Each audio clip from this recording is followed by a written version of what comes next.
All right, Aquarius, what is up with you? This is a mid-month reading for you for June. Let's see what messages want to come through. This can be about one story or it can be multiple stories.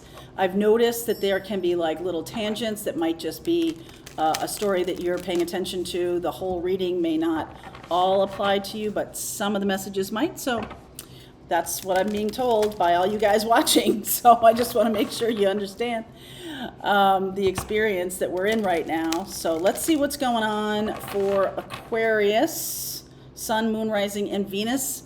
Feel free to swap around the characters as always. I could be talking to a cross watcher. Look at this.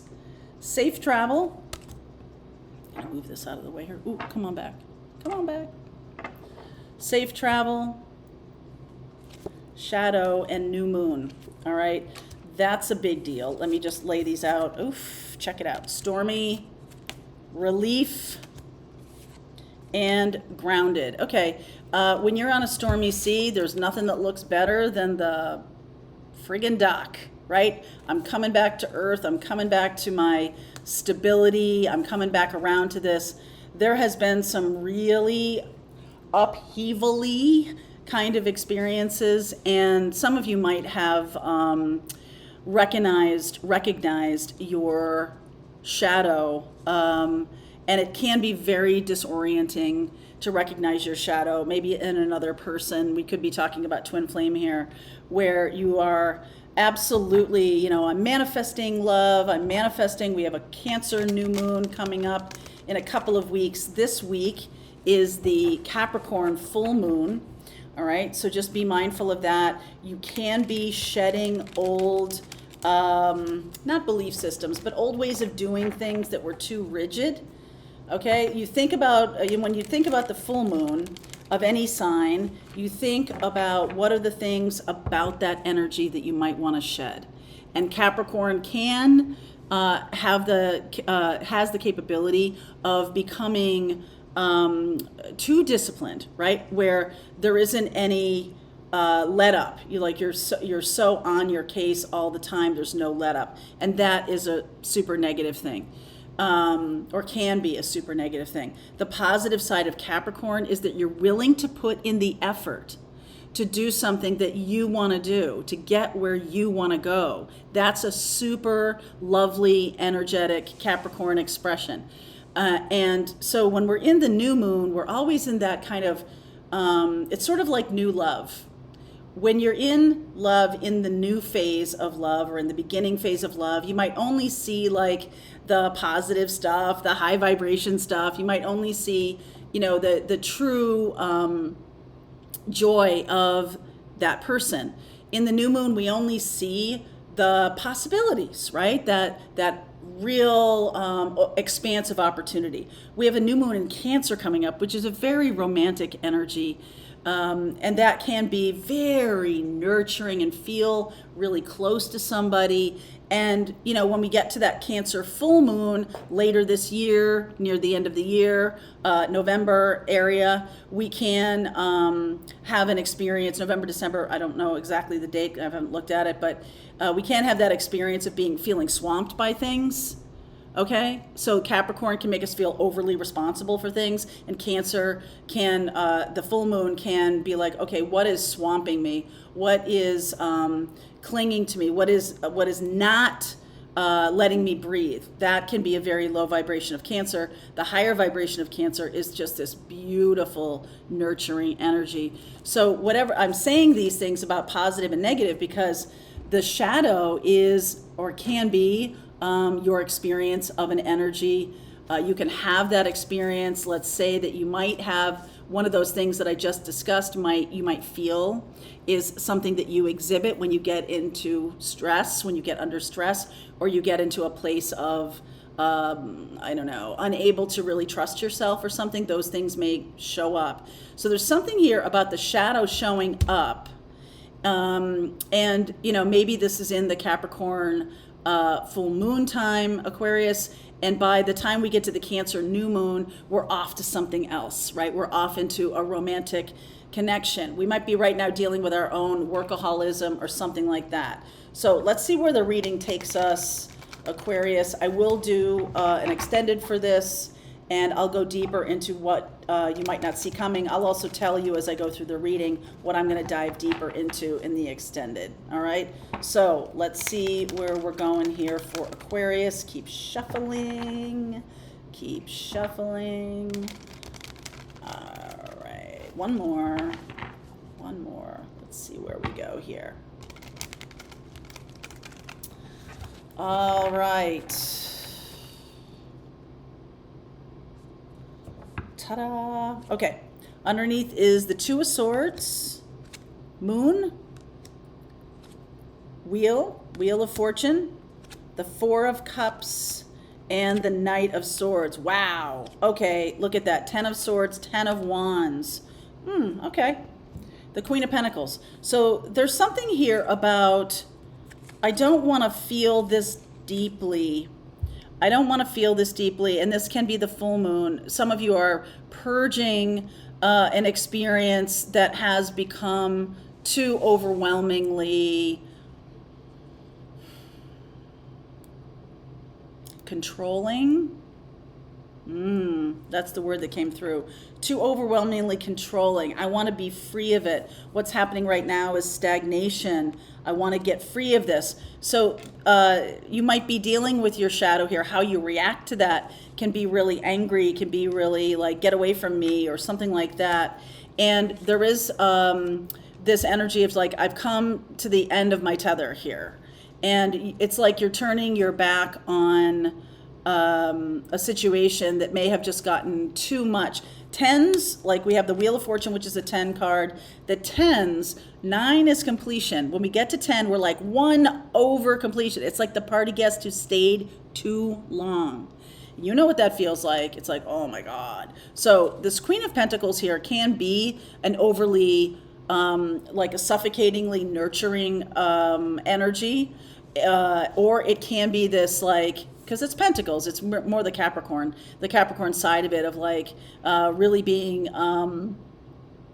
super focused on process, in terms of there's only one way to get to success. There's only one way to get to love. There's only one way, there's only one thing. And I almost feel like some of you might, Aquarians really bridle at that kind of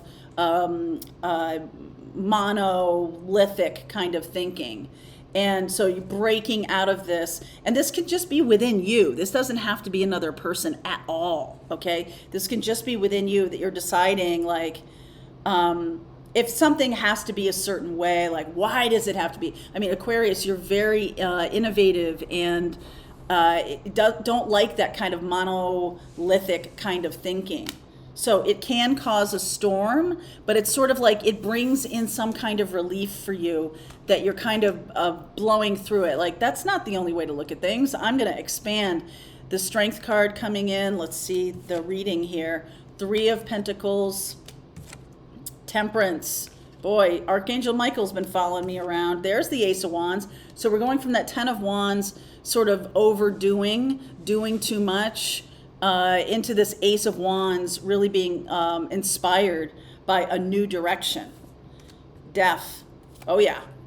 Inspired by a new direction. The Magician, the Judgment card, the 2 of Wands, and your card, the Aquarian card here. So I love that you are likely going through some kind of rebirth here, some kind of new beginning that says it doesn't always have to work like this. Now, this can be in terms of love, it can be in terms of your work, or whatever part of your life is being impacted.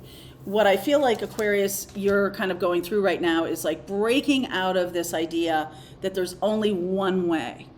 There's only one way to be a successful blah-de-blah. There's only one way to be a good partner. There's only one type of good mother. And we know that that is absolutely not true. Like, that in your mind. But when we're dealing with Capricorn full moon, and then Cancer new moon, and that water energy, the Pentacles and the water energy, sincerely, I'm an Aquarius Venus, and so there can be this feeling of breaking out of jail, and it actually looks like this. You see how he's kind of like breaking out of that jail? And I don't mind this card, even though you look at it and go, oosh. It's like there's nowhere to go but up. Okay? There's nowhere to go but up. There's no 11 swords. All right? So there's no 11 swords in the deck. There's no next step down. It's like, okay, we're on the rise. The next card in the minor arcana, not the court cards, is going back to the Ace of Swords. You're going back to your truth about something and saying, okay, this kind of started early on when I didn't really want to feel what I was feeling. I didn't want to be trapped or anything like that. And you kind of manifested that by being afraid of it, right? Because moon can be fear. So you can kind of manifest the thing you're most afraid of by putting energy toward the fear instead of moving into a negative, instead of moving into a neutral place and just a sort of allowing. Going into that fear place brings us down to the 10 of Swords and the 10 of Wands. So now it's like, okay, I have this experience of doing that, and I am really now more empowered. I'm going to build something differently. I'm going to do this differently. Super excited to make transformation and change. So you could have had a really difficult time with a relationship, let's say, and you're like, you know what? I'll be damned if I'm going to create that again. If I get a new chance at love, I am going to do something different. And, that's after you get through the mourning phase or the anger phase or anything like that. When you get to that neutral place again, you're like, I really want to create something that I love, that I feel empowered by. I remember creating businesses that I wanted to quit. And it's like, I don't want to do that again. I don't want to create a business or create a daily practice that I don't feel extremely empowered by. Maybe not always getting the message I want, but I still feel empowered by how I'm doing my life and what I'm doing. You can, don't push down the feelings. Feel sad if you feel sad. Feel mad if you feel mad. Being authentic is a powerful manifesting tool. And if you can then become neutral about what others are doing or neutral about the situation, still feel your feelings and be like, it's cool. I can feel this way for a while. I don't have to sit in it. I don't have to be maudlin, right? I don't have to have a situation turn mawkish or, unseemly, as my mother used to say. I don't want to have it turn into something that I'm sort of not being authentic about and being passive aggressive or anything like that. So now when you're recreating your life, the Archangel Michael is with you, right?